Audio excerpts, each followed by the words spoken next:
गुरु प्यारी सास संगत जी, प्यार से कहिए धनकार जी। निरंकारी साखी संतो जी, आज दासी फिर आपके साथ एक नई साखी के साथ जुड़ती है। आज की साखी का विषय है मस्तक पर चक्र। तो चलिए संतो जी, आज की साखी का आनंद लेते हैं। एक नगर में 4 ब्राह्मण पुत्र रहते थे।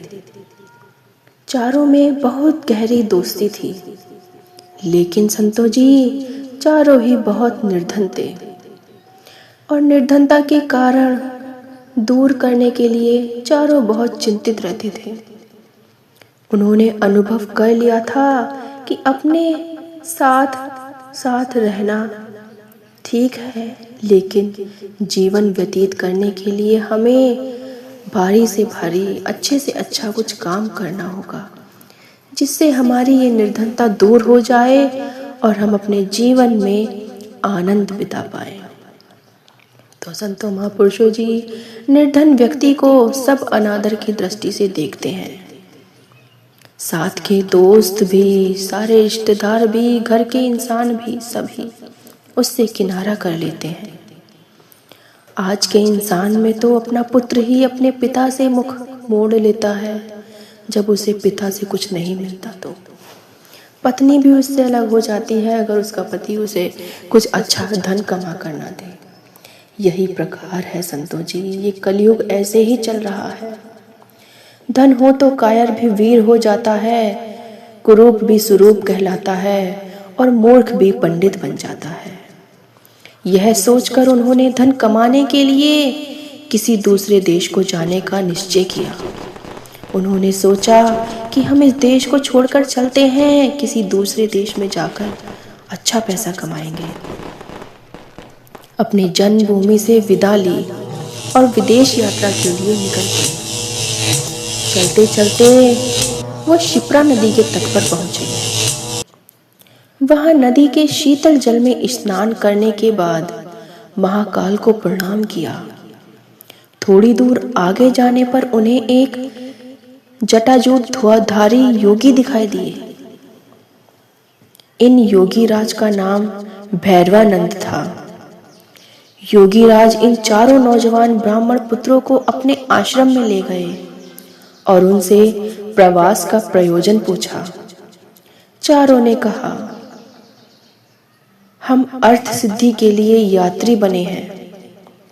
हमारे पास कोई धन नहीं है। हम धन से बहुत ज़्यादा बिछड़ गए हैं। हमें अब अपना जीवन व्यतीत करने के लिए अच्छा धन चाहिए, यही हमारा लक्ष्य है।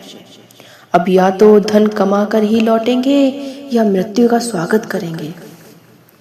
इस धनहीन जीवन से मृत्यु ही अच्छी होती है। उन चारों की बातें सुनकर योगी राज सुनकर मन मन में कुछ सोचने लगे। योगी राज ने उनके निश्चय की परीक्षा के लिए जब यह कहा कि धनवान बनना तो देव के अधीन है, तब उन्होंने उत्तर दिया, यह सच है कि भाग्य ही पुरुष को धनी बनाता है, लेकिन साहसिक पुरुष भी अवसर का लाभ उठाकर अपने भाग्य को बदल लेते हैं।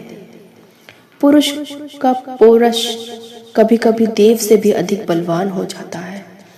इसलिए आप हमें भाग्य का नाम लेकर निरुत्साहित ना करें, हमें उत्साहित करें, जिससे हम अपने जीवन में जिस काम के लिए निकले हैं, जिस लक्ष्य को पूरा करने के लिए निकले हैं, वो काम पूरा कर पाएं। आप अनेक सिद्धियों को जानते हैं। आप चाहे तो हमें सहायता दे सकते हैं, हमारा पथ प्रदर्शन कर सकते हैं। योगी होने के कारण आपके पास महान शक्तियां हैं। हमारा निश्चय भी महान है।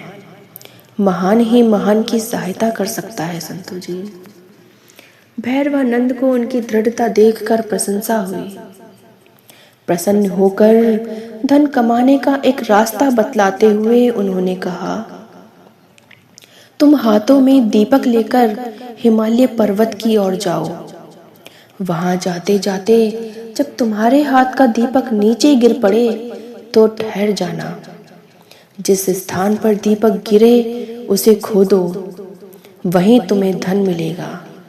और उस धन को लेकर वापस चले आओ। चारों युवकों ने दीपक लेकर उस पर्वतमाला के नीचे नीचे चल पड़े। कुछ दूर जाने के बाद ही उनमें से एक के हाथ का दीपक भूमि पर गिर पड़ा। उस भूमि को खोदने पर उन्हें बहुत मेहनत करनी पड़ी। वह तांबे की खान थी। उन्होंने कहा, यहाँ जितना चाहो तांबा ले लो। अन्य युवक बोले, अरे मूर्ख, तांबे से दरिद्रता दूर नहीं होती। हम आगे बढ़ेंगे, आगे इससे अधिक मूल्य की वस्तु मिलेगी। उसने कहा, तुम आगे जाओ, मैं तो यहीं रहूंगा। यह कहकर उसने तांबा ले लिया और अपने घर को लौट गया। संतो जी शेष 3 मित्र आगे बढ़े। कुछ दूर आगे जाने के बाद उनमें से एक के हाथ का दीपक जमीन पर गिर पड़ा। उसने जमीन खोदी तो चांदी की खान पाई। प्रसन्न होकर वह बोला, यहाँ जितनी चाहो चांदी ले लो और आगे मत जाओ। लेकिन शेष 2 मित्र बोले, पीछे तांबे की खान थी, यहाँ चांदी की खान मुझे मिल गई। निश्चय है आगे सोने की खान मिलेगी हमें। उनका लालच बढ़ गया, इसलिए हम तो आगे ही जा रहे हैं, तू चाहे घर चला जा। यह कहकर दोनों मित्र आगे बढ़ गए और वो तीसरा मित्र अपनी चांदी की खान लेकर अपने घर को रवाना हो गया। उन दोनों में से एक के हाथ से फिर दीपक गिर गया। खोदने पर उसे सोने की खान मिल गई। उसने कहा, यहाँ जितना चाहे इतना सोना ले लो। अब हमारी ये जो गरीबी है पूरी दूर हो जाएगी। सोने से उत्तम कोई और चीज नहीं होती है। चलो मेरे दोस्त, अब यहाँ से हम जितना सोना ले सकते हैं उतना सोना लेकर अपने घर को चलते हैं। उसके चौथे मित्र ने जवाब दिया, मूर्ख, पहले हमें तांबा मिला, फिर हमें चांदी मिली और अब हमें ये सोना मिला है। पक्का निश्चय है कि आगे रत्नों की खान होगी। सोने की खान को छोड़ दे यार, चल हम दोनों आगे चलते हैं और आगे से इससे बड़ी और रत्नों की खान लेके आते हैं। लेकिन वह तीसरा दोस्त मना कर देता है। उसने कहा, नहीं, मैं तो यही सोना लेकर घर जा रहा हूँ, तुझे आगे जाना हो तो तू जा सकता है। संतो जी इसी प्रकार से उसके मन में लालच आ गया। तीसरा दोस्त भी अपने घर को सोना लेकर चला गया, लेकिन वह लालची चौथा युवक एकाकी आगे बढ़ता रहा। रास्ता बड़ा विकट था, कांटों से उसका पैर छल्ली छल्ली हो गया। बर्फीले रास्तों पर चलते चलते शरीर क्षीण तीर्ण हो गया, किंतु वह आगे ही आगे बढ़ता गया। बहुत दूर जाने के बाद उसे एक मनुष्य मिला, जिसका सारा शरीर खून से लथपथ था और जिसके मस्तक पर चक्र घूम रहा था। उसके पास जाकर चौथा युवक बोला, तुम कौन हो? तुम्हारे मस्तक पर चक्र क्यों घूम रहा है? यहाँ कहीं जलाशय है तो बताओ, मुझे बहुत प्यास लगी है।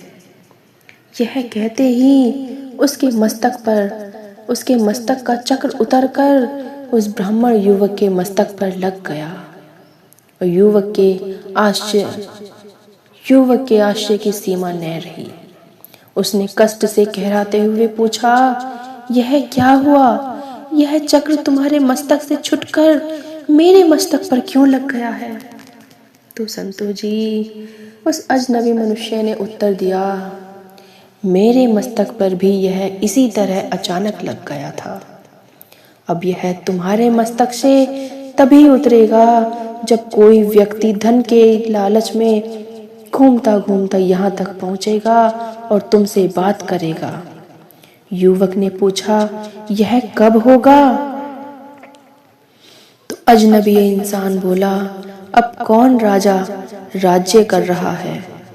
युवक बोला, वीणा वत्सराज।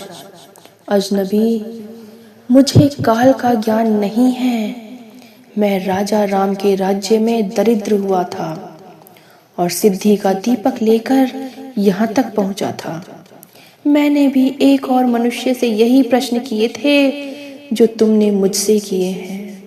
संतों जी, युवक, किंतु इतने समय में तुम्हें भोजन व जल कैसे मिल रहा था? तो संतों महापुरुषों जी, अजनबी बोलता है, यह चक्र धन के अति लोभी पुरुषों के लिए बना है। इस चक्र के मस्तक पर लगने के बाद मनुष्य को भूख, प्यास, नींद, जन्म, मरण आदि नहीं सताते हैं।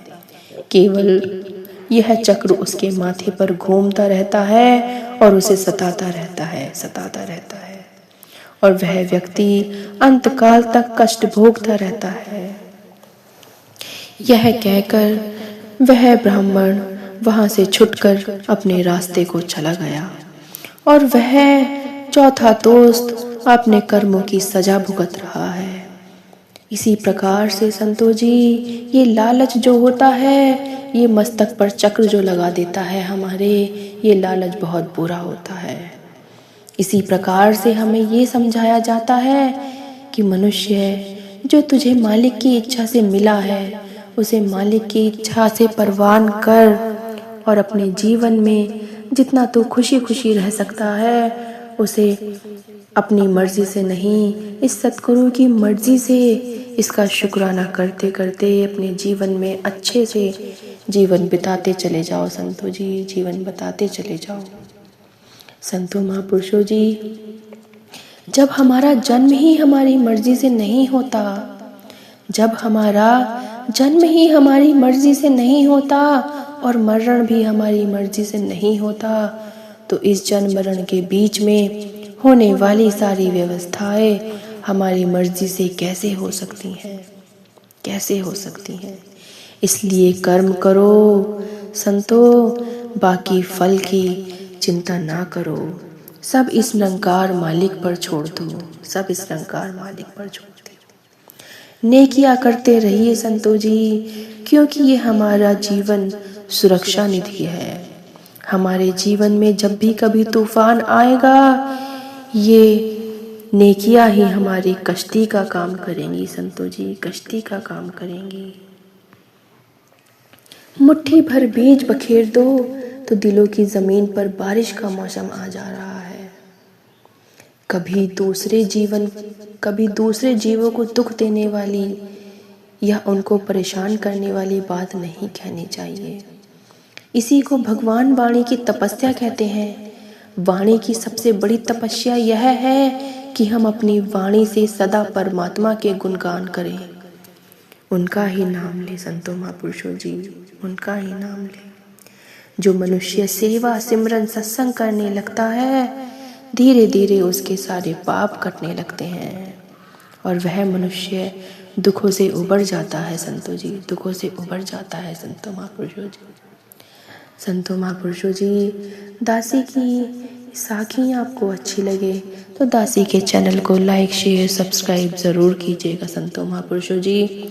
ऐसे ही हम आगे नई नई साखी में आपसे मिलते रहेंगे संतों महापुरुषों जी। बड़े प्यार से कहिए संतों जी, धन्यकार जी।